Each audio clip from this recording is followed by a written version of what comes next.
Hey friends, welcome back to the channel with another issues focused video. Today we're going to talk about the mental health issues and perks that come with being a YouTuber. And I need to preface this with a couple things. The first of which is that I'm not speaking for all YouTubers or even any other YouTuber out there. We might have some struggles in common, but so far I've only really had surface level conversations with other YouTubers, so I can't speak to anyone else's experiences, only mine. And the second thing is that ever since I started YouTube, I've kind of had the thought process of like, damn, if only I'd started doing this earlier, I'd be so much farther ahead than I am now. But I'm realizing that I didn't start YouTube until after I had been in therapy for I think a year and a half. So I was in a better place to handle all the things that come with this line of work. So if you've had similar thoughts of like, oh, why didn't I do this sooner about anything in your life, just be open to the idea that you might be better prepared for it now and than you were before, and trust in the plan that you've invested in. Okay, there's some good and bad that comes with doing YouTube. I'm always someone who likes to save the best for last. I eat all my vegetables and then eat all the good stuff later. So we'll do the bad stuff first.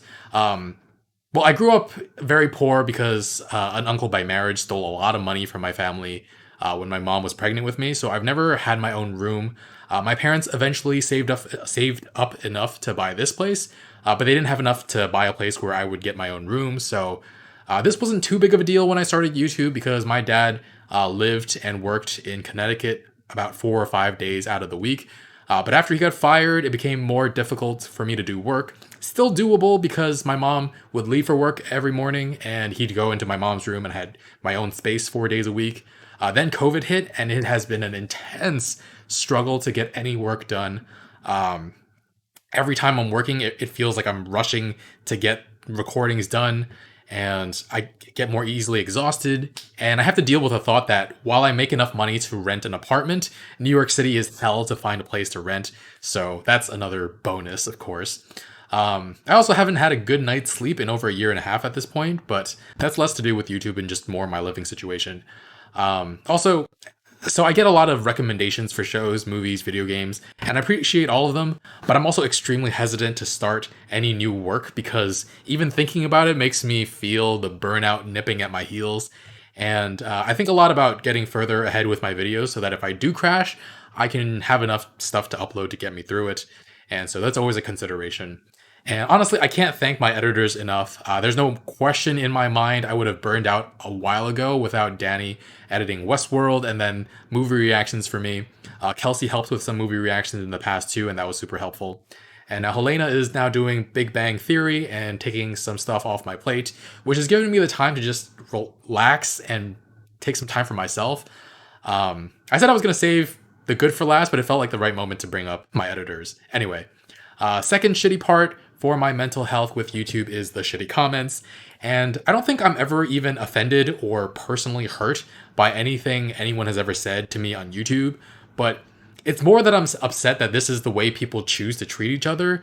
I've gotten death threats. I've gotten, you're not a POC, you're a POS, you're not a person of color, you're a piece of shit, respectively. Yeah, some insults are actually funny. I've been called a beta male. I don't know why that's hilarious to me. But my point is that even if nothing in particular gets to me, even if these comments don't affect my self-confidence, I do come across a lot of stuff that kind of makes me lose my faith in humanity a little. It's the same kind of feeling I get when I think about like government corruption due to lobbyists and how that affects climate change, healthcare, etc., and etc. But yeah, for that reason, I do try to stay out of responding to too many comments. I used to read and respond to every single comment, but I don't know. At some point, I got to too many subscribers and it was just too many comments flowing in. There was just impossible. It would take up my entire day. And I'm happy to say that for my own mental health, I started deleting more comments and just blocking more people who are just trying to be there to get a reaction out of me, trying to be an ass. There's no point in letting that reach me and affect me, even if they aren't personally offending me. And yeah, thirdly, I just realized this as I was making my last point. This last part is about the mental strain that exists between the video I want to make and the whole number tracking thing. Like, how many views did I get? How many new subscribers, new patrons this month? How much money did I make? And I came into YouTube to hopefully put out content that helped to spread a more compassionate way of thinking. I started making videos specifically with a mindset of, I might choose what content to react based on what's popular, but I will never censor myself and not be myself just for more money or views or the subscriber count. And so, even though I know I would get more views and more subscribers and less shitty comments if I didn't talk about politics or about my personal opinions on many different topics, that wouldn't be authentic to me. And in this world that mostly values you based on how much money you make, in a situation where I would love to live alone, continuing to work the way I do and limiting my base and thus my income definitely has a strain on my mental health. And funny and ridiculous thing, I had someone say that they were a fan, but that I sold out because I started a Patreon. So people are just gonna suck sometimes, and the best thing you can do is just try to be yourself. And hopefully, if your goal is to become a full time YouTuber, you can do that um, being authentic to yourself. But related to that, number tracking is a mental strain as well, especially since no one has any idea about how the YouTube algorithms worked. At one point, I started doing videos every single day, and for a while, my viewership skyrocketed. And then for some reason, it just started falling off significantly. So I guess that had nothing to do with it. I don't know, because I don't know what the issue is. I don't know what the issue was. And then some videos will make almost no ad revenue. And then for some reason, Luca made me more money than any video I've ever made, despite only getting to 30,000 views at this point. I mean, cool, but also what? Why? I don't know. So I've kind of decided that I'm going to do what I want in terms of release schedule. If viewership falls, it falls. Not much I can really do to control it, besides doing my best to put out good content. And I just need to stop caring about the numbers altogether and not check so much because, yeah, I make a comfortable amount now and I could pretty much afford to live anywhere that isn't a ridiculously overpriced city like New York City. So I just got to be satisfied with where I'm going and content with what I have. The last thing I'll say in the bad category was just the anxiety that it might not work out at first. There was a period of about 4 months early on when I was making only around $700 a month, and I was thinking, like, is this it? Will I have to go back to working a regular full-time job? That was incredibly anxiety-inducing, but we've moved on from then, and I feel much more confident now about my future. Anyway, all right, on to the good stuff about YouTube and mental health. And I think the biggest one is just that it lets me work for myself. And from the time I was very, very young, I knew I didn't want to have a boss. Maybe it was from being told what to do so much when I was younger. I don't know. But I wanted to work for myself. I didn't want people telling me what to do and how to do it. And I've never had overly bad bosses, but if I worked in any place long enough, I would start to hate it. And being able to do what I want to do when I want to do it has been so freeing. That's lessened since COVID hit, since I have to cram a lot of work into small windows of time, but it's still manageable. So still much better than anything I've ever done before. Also, very happy to continue having income during a pandemic.